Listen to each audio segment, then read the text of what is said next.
Alors, je suis en train de faire une première partie théorique, puis ensuite j'entrerai dans un cas plus particulier. Le deuxième point que j'aimerais discuter, c'est la question de la culture et de la génétique, et des rapports entre culture et génétique. Qui serait le problème de l'incidence du corps sur la réalité collective, puisque la génétique, elle tient au corps. Je me réfère à un texte de Lévi-Strauss qui s'appelle « Race et culture », qui a été écrit 20 ans après « Race et histoire ». Vous connaissez probablement le texte de Lévi-Strauss « Race et histoire », qui a été écrit en 1951, à la demande de l'UNESCO, et 20 ans plus tard, en 1971, un texte beaucoup moins connu, mais un texte surprenant de Lévi-Strauss, qui s'appelait Race et culture. Dans Race et culture, Lévi-Strauss, il travaille le rapport de la génétique et de la culture dans une perspective révolutionnaire et passablement différente du texte qu'il avait écrit 20 ans auparavant. En 1951, il remettait en cause l'évolution sociale tout en reconnaissant l'évolution biologique.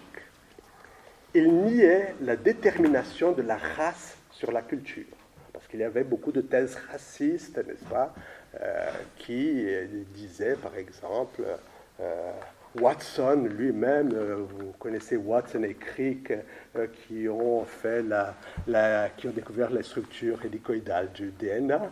Watson, il disait que les Africains étaient inférieurs, qu'il suffisait de voir sa femme de ménage. Donc des rapports comme ça, un peu grossiers entre race et culture.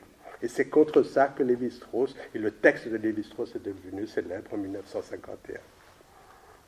En 1971, donc en 1951, il niait la détermination de la race sur la culture.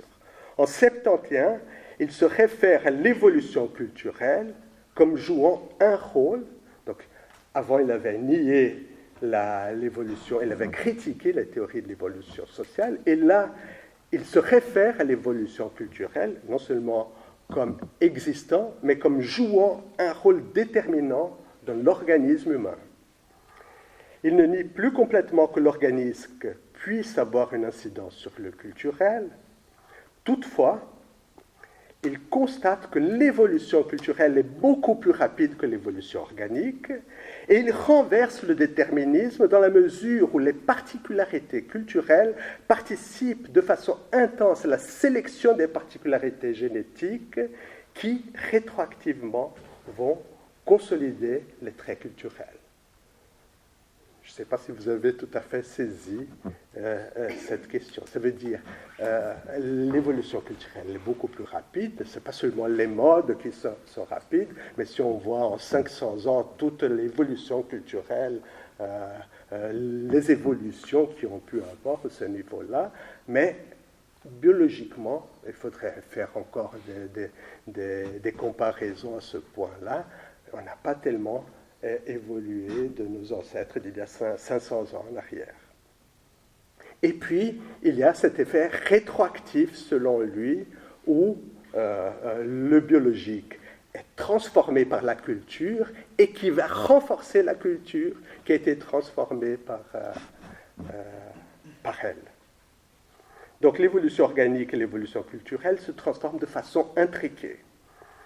Nous pouvons extrapoler, conclure que nos corps constituent la résultante de l'action de la sélection culturelle de nos ancêtres sur les organismes de leurs descendants. Là, il donne toute une série d'exemples que je ne pourrais pas reprendre ici, de comment la culture, elle change les corps. Change les corps au niveau même génétique. Sens de sélection, ça veut dire à partir du moment, par exemple, où une culture, elle prend une direction vers le nord ou vers le sud, ce sont des choses évidentes. Le corps des peuples nordiques deviennent complètement différents des corps des berbères, par exemple. Et si nos corps ont une action rétroactive sur nos cultures, nous pouvons dire que les cultures de nos ancêtres agissent sur nos cultures à travers nos corps, parallèlement à la sélection que nos cultures peuvent avoir sur notre descendance. Donc ceci pour dire que le tout est social de Lévi-Strauss est passablement différent du tout est social de Pierre Bourdieu, dans la mesure où Lévi-Strauss ne s'insurge pas contre l'incidence de la génétique sur les cultures, puisque la génétique humaine serait le fruit en grande partie des sociétés passées.